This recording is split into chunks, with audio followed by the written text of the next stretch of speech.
நமக நாளை தினம் ரிஷபராசினியருக்கு ராசிக்கு 9ஆம் இடத்தில் சந்திர பகவான் இருக்குது சிறப்பு. 9ஆம் இடங்குது பாக்யஸ்தானம். இப்போ பாக்யஸ்தானத்தில் சந்திர பகவான் பாருங்கள் தன்னுடைய நட்சத்திரத்தில் இருக்கான். பிள்ளைகளால் எல்லா விதமான நன்மைகளை பெறக்கூடிய அற்புதமான நாள்.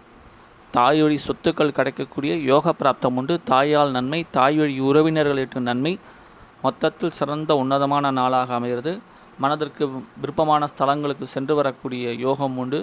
விருப்பமான இடத்துக்கும் சென்று வரக்கூடிய யோகம் உண்டு. பிரயாணங்கள் உண்டு. பிரயாணங்களால் நன்மை மேன்மை உண்டு.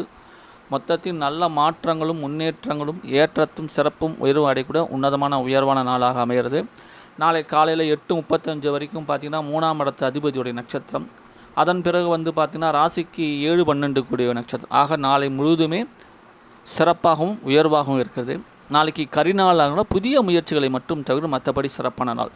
தொடர்ந்து நல்லாத அந்த அனைவருக்கும் நன்றியினை தெரிவித்துக் கொள்கிறேன். சேனலை மறக்காம சப்ஸ்கிரைப் கேட்டுக்கிறேன். நன்றி, வணக்கம்.